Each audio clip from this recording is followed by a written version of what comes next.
A boat full of refugees smashed onto a rugged part of Australia's Christmas Island during wild seas on Wednesday. 41 refugees were rescued, but onlookers looked on helplessly at their struggle.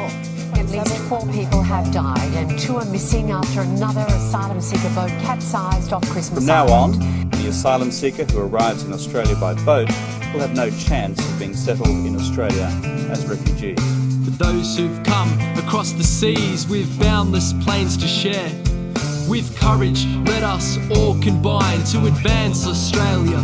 Unfair. Amina 17, pregnant and distressed, living in Somalia with growing civil unrest. One day at school they felt the tremors of a bomb, yo, but little did they know the worst was yet to come, with gunshots that followed in the neighbouring town. Kids screaming wanted to run but told to stay down. Amina cried beside her best friend, this was the end, they'd never see their families again. And then the news broke, a bloodbath genocide. The village slaughter was reported that her family died. Words can't describe her heartache, she couldn't awake from the nightmare, there was no escape. But she knew if she stayed she'd see the same fate. To give a baby a chance she had to get away. So next day we smuggled by a refugee sneaker.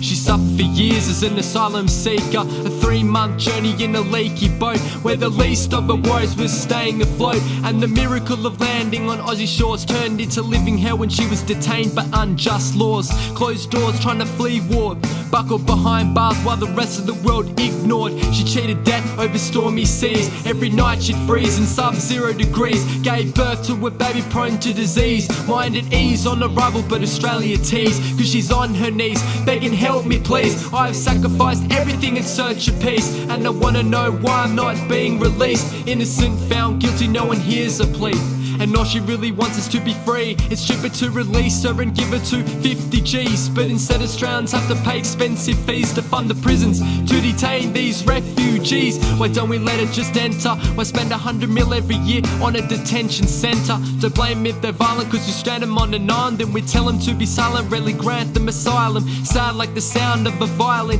while officials waste time fucking filing. Kids that should be smiling a crime, parents dying, giving up trying. This is what the government and media are hiding.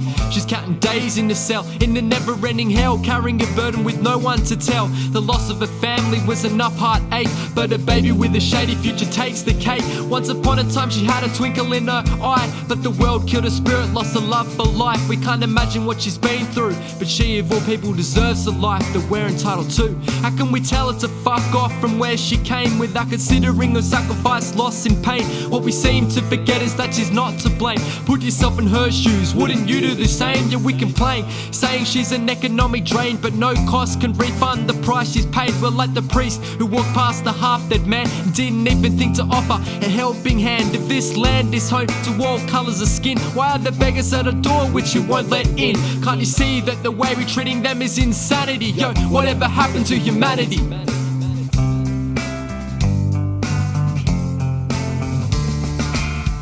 Unfortunately for many of us, these refugees are no more than faceless numbers to which we turn a blind eye. But if it were our family in their shoes, we wouldn't think twice about doing everything we could to help. Now I'm not saying there's a simple clear-cut solution, because there isn't one. Instead it begs a deeper question, which I feel everyone is responsible to answer at some point. What does it truly mean to be an Australian, but was it not our very own ancestors who first came by boat? In a world founded on fences, so long as we divide ourselves, world peace will never be more than the fictional fairy tale we keep shelving away for the future.